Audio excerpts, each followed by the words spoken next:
Hi viewers, అందరికీ నమస్కారం. సంవత్సరంలో కొన్ని రోజులు మాత్రమే అత్యంత పవిత్రమైనవిగా భావిస్తారు. అలాంటి రోజులలో పౌర్ణమి ఒకటి. ముఖ్యంగా జూన్ 29 మహాపౌర్ణమి సందర్భంగా అనేక ప్రాంతాల్లో ప్రత్యేక పూజలు, వ్రతాలు, దాన ధర్మాలు నిర్వహించే సంప్రదాయం ఉంది. ఈ రోజు గురించి పెద్దలు ఒక మాట చెబుతారు. పౌర్ణమి రోజు మనసు ప్రశాంతంగా ఉంటే ప్రార్థన మరింత ఏకాగ్రతతో జరుగుతుంది. అందుకే ఈ రోజున దేవాలయాల్లో భక్తుల రద్దీ ఎక్కువగా కనిపిస్తుంది. చాలామంది ఒక సందేహం అడుగుతుంటారు. పౌర్ణమి రోజు చెట్లను ఎందుకు పూజిస్తారు? మర్రి చెట్టు, వేప చెట్టు, ఉసిరి చెట్టు ఎందుకు అంత పవిత్రంగా భావిస్తారు? ఈ ప్రశ్నలకు సమాధానం తెలుసుకుంటే మన భారతీయ సంస్కృతిలో ప్రకృతికి ఇచ్చిన గౌరవం ఎంత గొప్పదో అర్థమవుతుంది. పౌర్ణమి అంటే ఏమిటి? హిందూ సాంప్రదాయం ప్రకారం చంద్రుడు మనసుకు అధిపతి అని భావిస్తారు. పౌర్ణమి రోజున చంద్రుడు సంపూర్ణ కళలతో ప్రకాశిస్తాడు.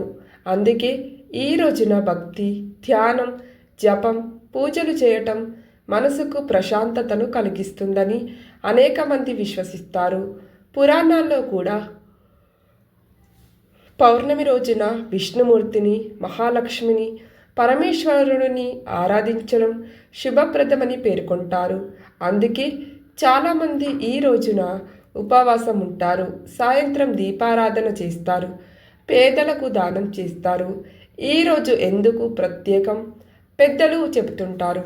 దేవాలయానికి వెళ్ళలేకపోయినా ప్రకృతిని గౌరవించు. ఎందుకంటే భారతీయ సాంప్రదాయంలో కొన్ని చెట్లను దైవ స్వరూపంగా భావిస్తారు. అవి కేవలం చెట్లు మాత్రమే కాదు, జీవాన్ని ఇచ్చే ప్రకృతి వరాలు.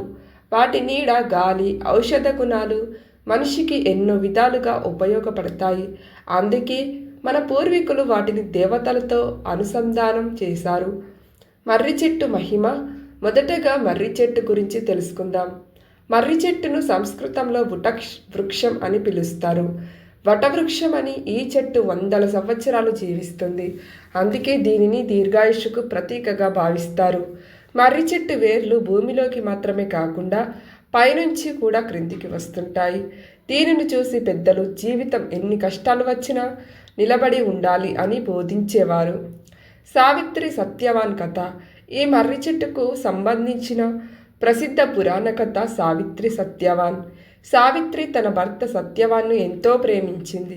ఒకరోజు సత్యవాన్ అడవిలో మర్రి చెట్టు కింద కూర్చొని ఉండగా ఆయన ప్రాణాలను యమధర్మరాజు తీసుకెళ్లడానికి వచ్చాడని పురాణ కథ చెబుతుంది. అప్పుడు సావిత్రి యముడిని అనుసరిస్తూ తన భర్త ప్రాణాలను తిరిగి ఇవ్వమని ప్రార్థించింది. ఆమె భక్తి, పతివ్రత్యం చూసి యమధర్మరాజు సంతోషించి చివరకు సత్యవాన్ ప్రాణాలను తిరిగి ప్రసాదించాడని కథ చెబుతుంది.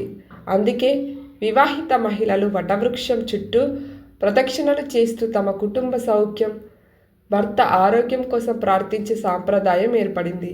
ఇది భక్తి, ప్రేమ, నమ్మకానికి ప్రతీకగా భావించబడుతుంది. మర్రి చెట్టు వద్ద ప్రార్థన ఎలా చేయాలి? పౌర్ణమి రోజున మర్రి చెట్టు వద్దకు వెళ్ళినప్పుడు చెట్టుకు హాని చేయకుండా, దాని వేర్లను తొక్కకుండా భక్తితో నమస్కరించి కుటుంబ ఆరోగ్యం, ఐక్యత, శాంతి కోసం ప్రార్థించడం ఒక అందమైన సంప్రదాయం. కొన్ని ప్రాంతాల్లో మహిళలు పసుపు దారం కట్టి ప్రదక్షిణలు చేస్తారు. ఇది ప్రాంతానికి ఒక విధంగా ఉండే ఆచారం. చెట్లను పూజించడం వెనుక అసలు ఉద్దేశం చాలామంది అనుకుంటారు. చెట్టును తాకితే వెంటనే అద్భుతం జరుగుతుంది. కానీ మన పూర్వీకుల అసలు ఉద్దేశం ప్రకృతిని కాపాడటం, చెట్టు నాటడం, చెట్టును రక్షించడం, ప్రకృతిని గౌరవించడం. ఇవే నిజమైన పూజ అని చెప్పవచ్చు. అందుకే ప్రతి గ్రామంలో దేవాలయం పక్కన ఒక పెద్ద మర్రి చెట్టు ఉండేది. కాబట్టి ఈ మహాపౌర్ణమి రోజున మీరు మర్రి చెట్టు వద్దకు వెళ్తే, అవకాశం ఉంటే దానిని ప్రకృతి వరంగా భావించి భక్తితో నమస్కరించండి. కుటుంబం, శాంతి, ఆరోగ్యం, సుఖ సంతోషాల కోసం ప్రార్థించండి. ఇలాంటి ఆచారాలు ఆధ్యాత్మిక విశ్వాసాలతో పాటు ప్రకృతిని సంరక్షించాలనే సందేశాన్ని కూడా మనకు గుర్తు చేస్తాయి. ఫ్రెండ్స్, మరిన్ని ఇలాంటి జ్యోతిష్ల విశ్లేషణలు, గ్రహ సంచారాలు, రాశి ఫలాలు, ఆధ్యాత్మిక విశేషాల కోసం మా ఛానల్ను సబ్స్క్రైబ్ చేసి బెల్ ఐకాన్ను ఆన్ చేయండి. ధన్యవాదాలు. మళ్ళీ మరో ఆసక్తికరమైన వీడియోలో కలుద్దాం. నమస్కారం.